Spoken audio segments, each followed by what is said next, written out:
नमस्कार दोस्तों, digital India take में आपका स्वागत है।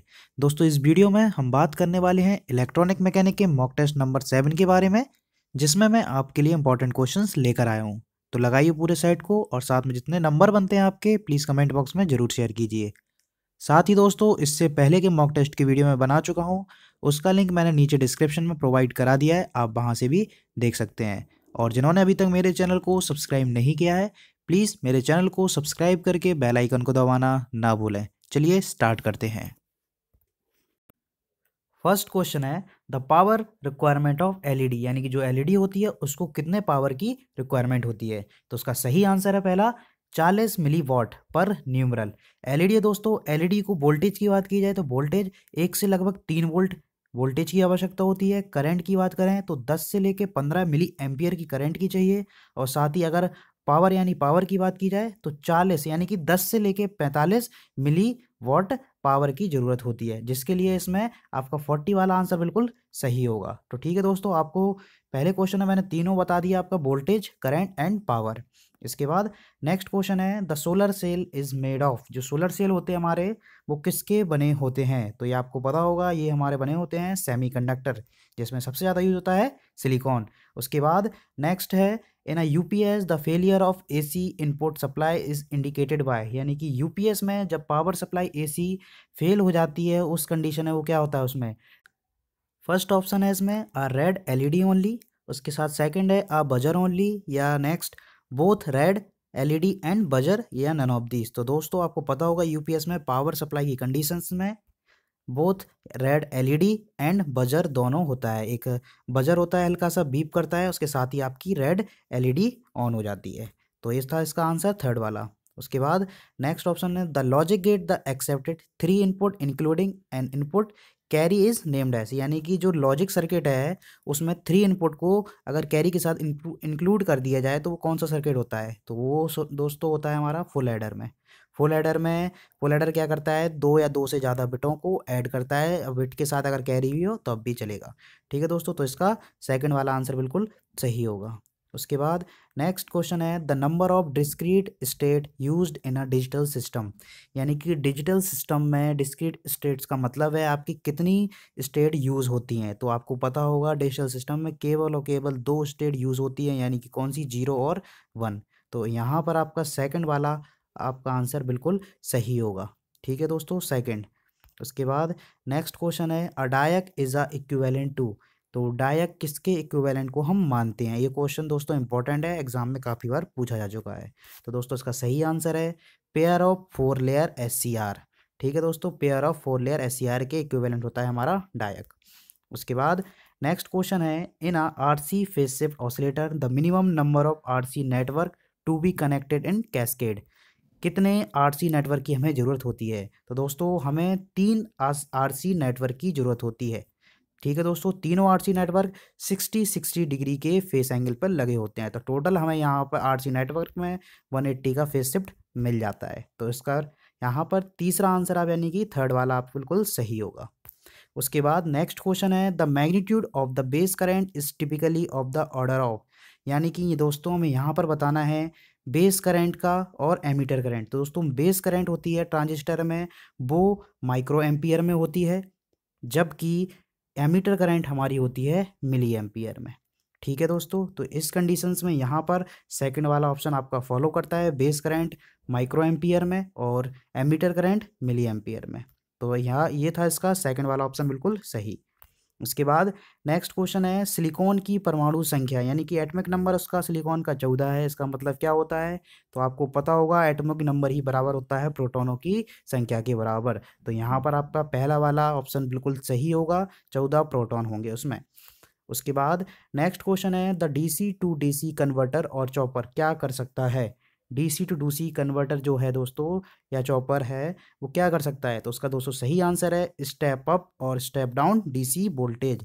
डीसी वोल्टेज को स्टेप अप भी कर सकता है, स्टेप डाउन भी कर सकता है। तो यहाँ पर तीसरा वाला आंसर आपका बिल्कुल सही होगा। उसके बाद नेक्स्ट क्वेश्चन है, the rotating part of DC motor is known as. DC motor में जो रोटेटिंग पार्ट होता है उसको हम क्या कहते हैं, तो उसको कहते हैं हम रोटर। यहाँ पर थर्ड वाला ऑप्शन आपका बिल्कुल सही है। नेक्स्ट क्वेश्चन है, the fuse operate due to the effect of the electrical current. जो फ्यूज़ होता है हमारा किसी भी सर्किट में कहीं भी लगाते हैं जो फ्यूज़ को, तो किसके इफेक्ट के कारण वो यूज़ करते हैं, मतलब कौन सा इफेक्ट उसमें यूज़ होता है। तो दोस्तों आपको पता होगा हीटिंग इफेक्ट के कारण, जब करंट ज़्यादा होती है जिसके कारण उसका हीटिंग इफेक्ट, हीटिंग बढ़ जाती है जिसके कारण उसका गलनांक बढ़ जाता है और वो तार जो है वो टूट जाता है। ठीक है दोस्तों, तो फ्यूज़ ऑपरेट किसके कारण, इसमें कौन सा इफेक्ट हो रहा है, हीटिंग इफेक्ट। इसके बाद नेक्स्ट क्वेश्चन है द टर्म्स सीमोस, यानी कि सीमोस का आपको फुल फॉर्म बताना है। तो ये तो सिंपल क्वेश्चन है, आप बता सकते हैं। सीमोस का ऑप्शन है सेकंड, यानी कि कॉम्प्लीमेंट्री मेटल ऑक्साइड सेमीकंडक्टर, ये सीमोस का फुल फॉर्म होता है। ठीक है दोस्तों, कॉम्प्लीमेंट्री मेटल ऑक्साइड सेमीकंडक्टर। उसके बाद नेक्स्ट क्वेश्चन है दोस्तों बीसीडी स्टैंड फॉर, बीसीडी का फुल फॉर्म बनाना है। तो बीसीडी आपको पता होगा, बीसीडी होता है बाइनरी कोडेड डेसिमल।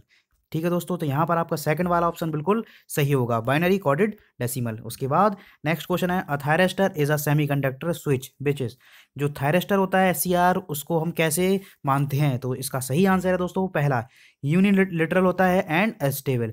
ठीक है दोस्तों, थायरिस्टर एज अ सेमीकंडक्टर के रूप में स्विच के रूप में जब हम यूज़ करते हैं तो ये क्या होता है, यूनिलिटरल एंड स्टेबल। ठीक है दोस्तों, उसका फर्स्ट वाला आंसर बिल्कुल सही है। इसके बाद नेक्स्ट है the time period of IC 555 monostable multi vibrator operation is, इसका सही आंसर बताना है। तो उसका सेकंड आंसर बिल्कुल सही है, 1.1 RC इसका टाइम पीरियड होता है, 1.1 RC। ठीक है दोस्तों, इसके बाद नेक्स्ट क्वेश्चन है इन अ मल्टी वाइब्रेटर होता है, इसमें इनमें से कौन सा ऑप्शन बिल्कुल सही है, feedback between two stages is 100%, feedback employed in positive होता है, या where ban one transistor on and another is off. तो दोस्तों इस कंडीशन में यहाँ पर जो मल्टी वाइब्रेटर होता है उसका सेकंड आंसर आपका बिल्कुल सही है, फीडबैक जो होता है वो उसमें पॉजिटिव होता है। ठीक है दोस्तों, उसके बाद नेक्स्ट क्वेश्चन है the main characteristic of a Darlington amplifier, जो डार्लिंगटन एम्पलीफायर है उसकी मेन कैरेक्टरिस्टिक आपको बतानी है। तो दोस्तों डार्लिंगटन जो मेन एम्पलीफायर है वो सीसी मोड में बनता है, यानी कि ट्रांजिस्टर के सीसी मोड में।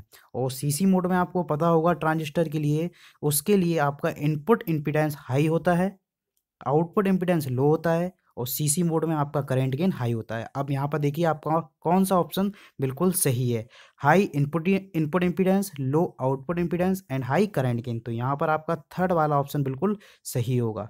ठीक है दोस्तों, डार्लिंगटन एम्पलीफायर जो है वो ट्रांजिस्टर के सीसी मोड में बनाया जाता है। ठीक है दोस्तों, high input, low output and high current gain. इसके बाद नेक्स्ट क्वेश्चन है मॉसफेट कैसा यूज़ करते हैं। तो मॉसफेट दोस्तों आपको पता होगा, मॉसफेट है वोल्टेज कंट्रोल कैपेसिटर के रूप में।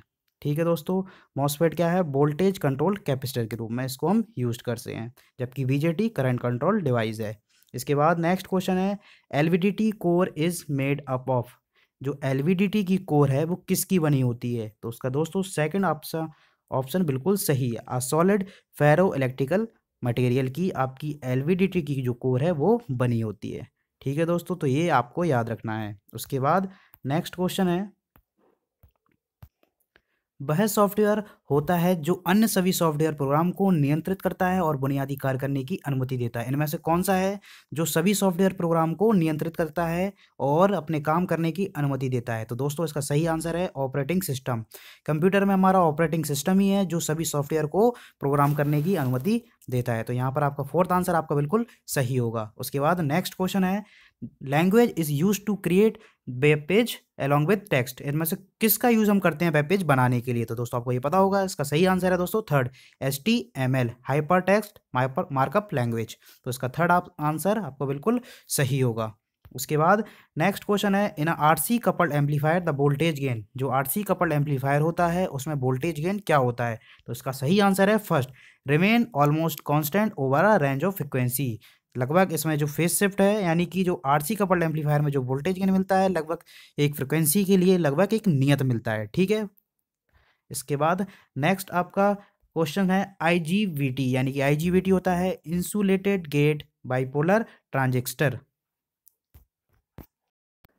बताना है ये कैसी डिवाइस होती है। तो जो IGBT है ये होता है वोल्टेज कंट्रोल डिवाइस, आपका यहाँ पर थर्ड ऑप्शन बिल्कुल सही होगा। इसके साथ ही दोस्तों आपको बता दूं जो करंट कंट्रोल डिवाइस होती है ये होती है BJT, और फेज कंट्रोल डिवाइस की बात करें तो SCR और ट्राइक होते हैं phase control device. Voltage control में आता है IGBT और मॉसफेट। इसके बाद नेक्स्ट जो फ्रिक्वेंसी कंट्रोल डिवाइस हैं ये होते हैं हमारे स्टेबल ऑक्सीलेटर, यानी कि क्रिस्टल ऑक्सीलेटर जो होते हैं वो होते हैं हमारे फ्रिक्वेंसी कंट्रोल डिवाइस। तो दोस्तों यहाँ पर मैंने आपको चारों के बारे में बता दिया है। इसके बाद नेक्स्ट क्वेश्चन है, which one is the application of high power transistor.